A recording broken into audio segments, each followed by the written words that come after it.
Bienvenue sur l'Argus.fr, c'est le retour en grâce des citadines et je dirais même plus des citadines sportives. Merci à l'Electric qui offre de nouvelles possibilités aux constructeurs. Ainsi, chez Cupra, on va voir débarquer la Raval, tandis que chez Lancia, bientôt sera lancé l'YHF.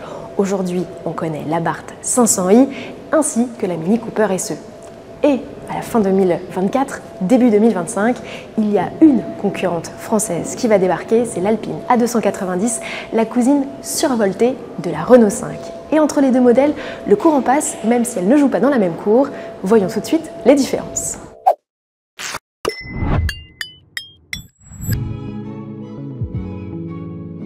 La 290 marque un tournant dans l'histoire d'Alpine puisque c'est la première citadine de la marque, mais aussi et surtout son premier modèle 100% électrique.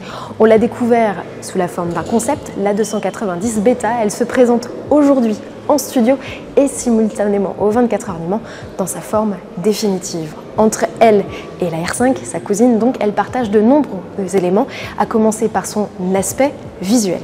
En filigrane, on retrouve donc les proportions et les galbes de la citadine Renault, mais Alpine, fidèle à son ADN, va plus loin. La bombinette dispose d'éléments de carrosserie plus proéminents et davantage orientés vers la performance. À l'arrière, on retrouve un imposant diffuseur, une queue de canard apparaît sur le haillon. Notez l'apparition d'un logo tricolore qui est proposé en option sur le montant arrière. Sur le côté latéral du véhicule, on retrouve ce coup de crayon typique également visible sur l'A110. L'Alpine A290 hérite de jupes latérales. Attention d'ailleurs à la descente puisqu'on n'a pas forcément tendance à bien les voir. Et puis elle hérite ici de pneus spécifiquement développés par Michelin. Ils sont reconnaissables à un petit logo A29. Michelin a développé 3 types de gommes, 2 pneus été dont un très orienté vers la performance et un pneu hiver. 2 types de jantes 19 pouces sont proposés sur le véhicule, jantes 19 pouces de série, avec un motif ici en flocon de neige qu'on retrouve également un peu plus sur la face avant, et puis les fameuses jantes carrées, je ne sais pas si vous vous souvenez, que l'on avait découvert sur le concept A290. Nous avons parlé des pneus, des jantes. Maintenant, un petit focus sur la partie freinage, puisque la 290 hérite des étriers à 4 pistons qui équipent également la 110. Et le freinage a fait l'objet d'une attention particulière, puisque la commande est by-wire, ce qui permet une certaine progressivité entre le freinage régénératif et le freinage hydraulique. Esthétiquement parlant toujours, cette A290 se différencie de sa cousine la R5. Alors elle adopte effectivement les mêmes blocs optiques, mais ici les designers ont rajouté 2 phares carrés avec un design en croix qui rappelle les scotch que l'on pouvait voir sur les voitures de rallye. Ici, le nom Alpine est inscrit en toutes lettres. Et en bas de la calandre, les boucliers ont un dessin différent, on retrouve une entrée d'air élargie et le fameux motif en flocon. Puis je vous invite à vous rapprocher. Ici, normalement, sur la R5, souvenez-vous, sur les versions les plus chics, on a le témoin de charge de la batterie. Eh bien, Alpine a décidé d'enlever cet équipement, visiblement parce que les clients ne souhaitent pas que l'on voit le niveau de charge de leur batterie lorsqu'ils sont stationnés. Donc, il l'a remplacé par un petit carré avec des formes géométriques, de ces fameux triangles qui rappellent toujours les sommets, et puis le A fléché, bien évidemment. Alors que la R5 opte pour des teintes pop, la 290 est plus discrète, plusieurs coloris sont proposés, dont un nouveau bleu Vision et un gris Tornade mat, le noir et le blanc complètent le catalogue. La citadine survoltée repose sur la même plateforme que sa cousine, la R5, l'Ampere Small. Les dimensions sont en revanche un tout petit peu différentes entre les deux modèles. La 290 mesure 3,99 m de long, c'est 7 cm de plus que la R5. Elle est aussi un tout petit peu plus haute, 1,52 m versus 1,50 m. L'empattement, lui, en revanche, est le même, 2,53 m. Je vous réserve la largeur pour la fin puisque ce véhicule mesure désormais 1,82 m de large grâce à des voies élargies de 6 cm. Alors ça donne effectivement un côté plus bestial à cette A290, mais ça renforce aussi la stabilité sur les petites routes. Enfin, Alpine n'a pas pu faire toutes les concessions qu'il a souhaitées sur le design du véhicule. Ça reste donc une 5 portes avec une poignée dissimulée ici dans les montants. Passons justement à bord, je vous y amène. Gardons le suspense pour le cockpit, je vais vous parler ici du coffre et de l'habitabilité de cette A290. La banquette est assez accueillante pour 3 personnes, à condition que le passager central se fasse tout petit. L'habitabilité, ce n'est clairement pas le fort de cette A290, comme c'est aussi le cas dans la R5. Enfin, pour moi qui mesure 1m60, je m'y sens plutôt à l'aise. Les 1m80, ce sera très différent. La banquette est une 2/3, 1/3 rabattable et le coffre offre une capacité de 326 décimètres cubes. Ça, c'est statu quo par rapport à la R5. Question ambiance, Alpine à vue large avec des tissus écolos sur les premiers niveaux de finition et ici un cuir Nappa. Et comme vous allez pouvoir le voir dans ce véhicule, le bleu est un fil rouge, mais on se comprend.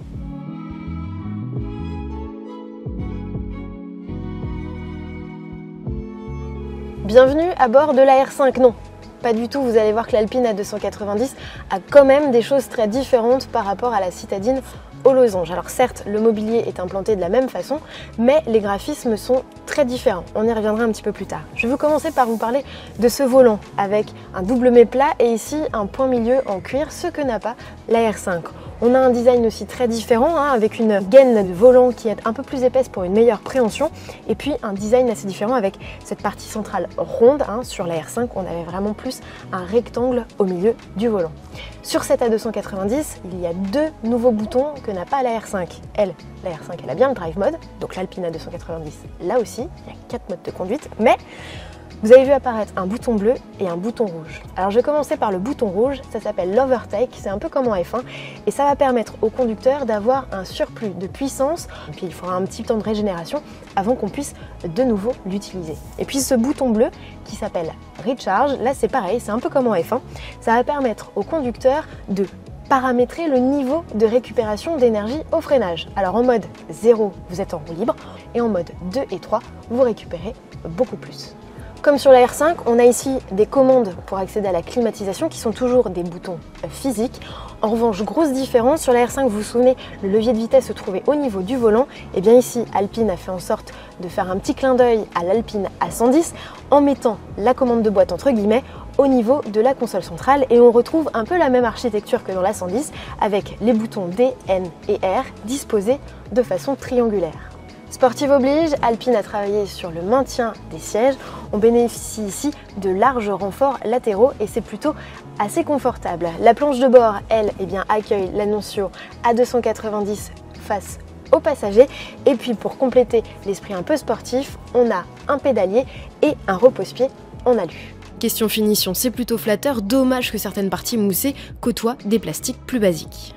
Le mobilier de la 290 calque celui de la R5, on l'a dit, avec 2 écrans face au conducteur, ici de 10,25 pouces, avec donc une instrumentation numérique redessinée avec des formes en triangle qui évoquent les sommets des montagnes alpines, des sommets qui pourront changer de couleur selon le mode de conduite choisi.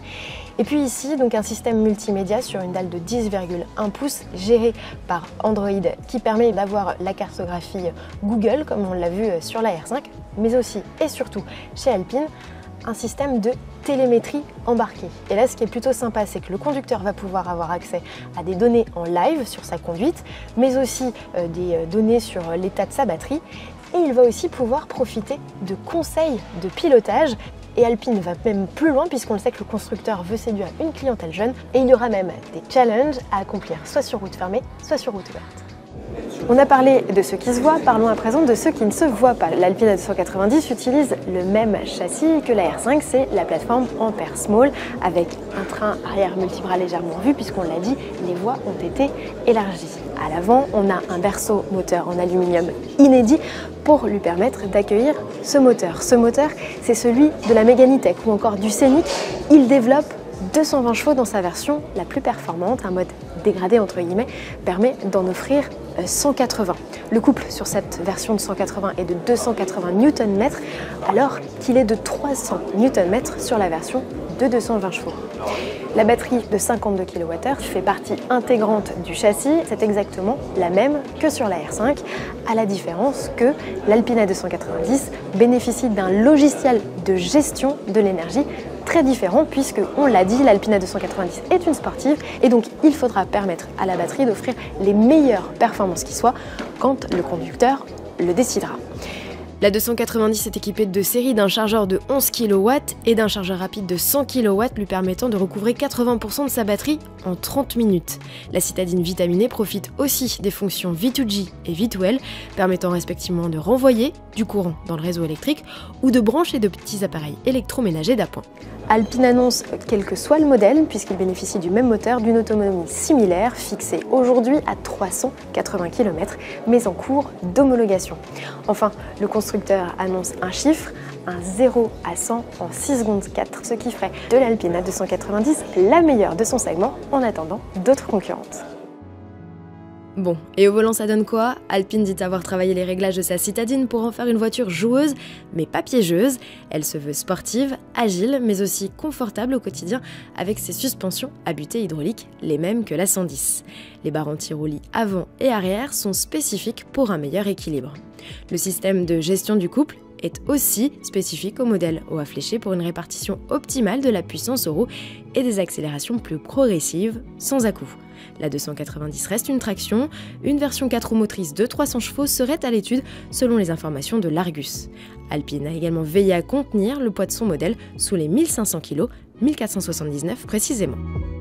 Bon, et vous allez me dire, quid de l'identité sonore? Eh bien, Alpine a particulièrement travaillé sur ce sujet. Alors, outre l'AVAS, ce système qui émet du son à moins de 30 km/h pour permettre aux piétons de reconnaître un véhicule électrique dans la rue, le constructeur a développé 2 sonorités. Un son dit Alpine, censé être plus démonstratif et plein à bas régime.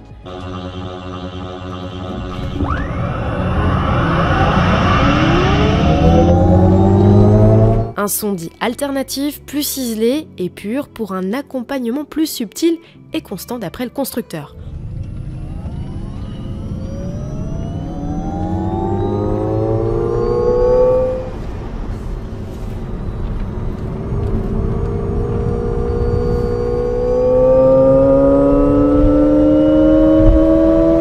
On ne cache pas notre déception sur ce sujet, on aurait aimé une signature sonore plus caractéristique, comme c'est le cas sur une Abarth 500 par exemple. Focus à présent sur la gamme de cette Alpine A290, le constructeur propose 4 niveaux de finition, une version GT associée au moteur de 180 chevaux, une version GT Premium plus orientée vers le confort, le style avec 180 chevaux également. On aura une version GT Performance, elle plus axée sur le côté sportif avec 220 chevaux. Et enfin, au sommet de la gamme, on retrouvera la version GTS, ici présentée sous nos yeux, avec 220 chevaux et le meilleur des deux mondes, comme le dirait le constructeur. Enfin, le constructeur a prévu de lancer une édition de lancement qui s'appelle Première Édition, comme sur la 110, limitée à seulement 1955 exemplaires. Ce qu'on sait d'ores et déjà sur cette A290, c'est son prix de base. Alpine l'annonce à 38 000 €. Un tarif qui s'entend hors bonus, avec 2 séries climatisation, pompe à chaleur, planificateur d'itinéraire ou encore siège chauffant. Pour le reste de la gamme, ça devrait monter crescendo. Le moteur de 220 chevaux devrait être proposé autour de 40 000 €, mais c'est bien sûr à affiner. Cette A290 sera produite aux côtés de la R5 sur les lignes de Douai. Son moteur, lui, est produit à Cléon. Et puis, les batteries viendront de la société Envision qui s'installera dans le Nord, mais ça, c'est pas prévu avant l'été 2025. La 290 est à découvrir sur la semaine des 24 heures du Mans. Si vous avez l'occasion, n'hésitez pas. Et puis, elle sera à retrouver au Mondial de l'automobile de Paris au mois d'octobre. Puis la gamme sera bien sûr complétée très prochainement par l'arrivée notamment d'un nouveau SUV, des Z110 ou encore d'une A110 nouvelle génération. Mais pour tout connaître du programme d'Alpine dans les années à venir, n'hésitez pas à aller sur notre site largus.fr. J'espère que cette vidéo découverte de l'A290 vous a plu. N'hésitez pas à nous laisser des commentaires, à la liker et à la partager et bien sûr à vous abonner à notre chaîne YouTube Largus et à vous rendre bien sûr sur notre site internet largus.fr. Je vous dis à très bientôt pour de nouveaux contenus autour de l'actualité auto. Ciao!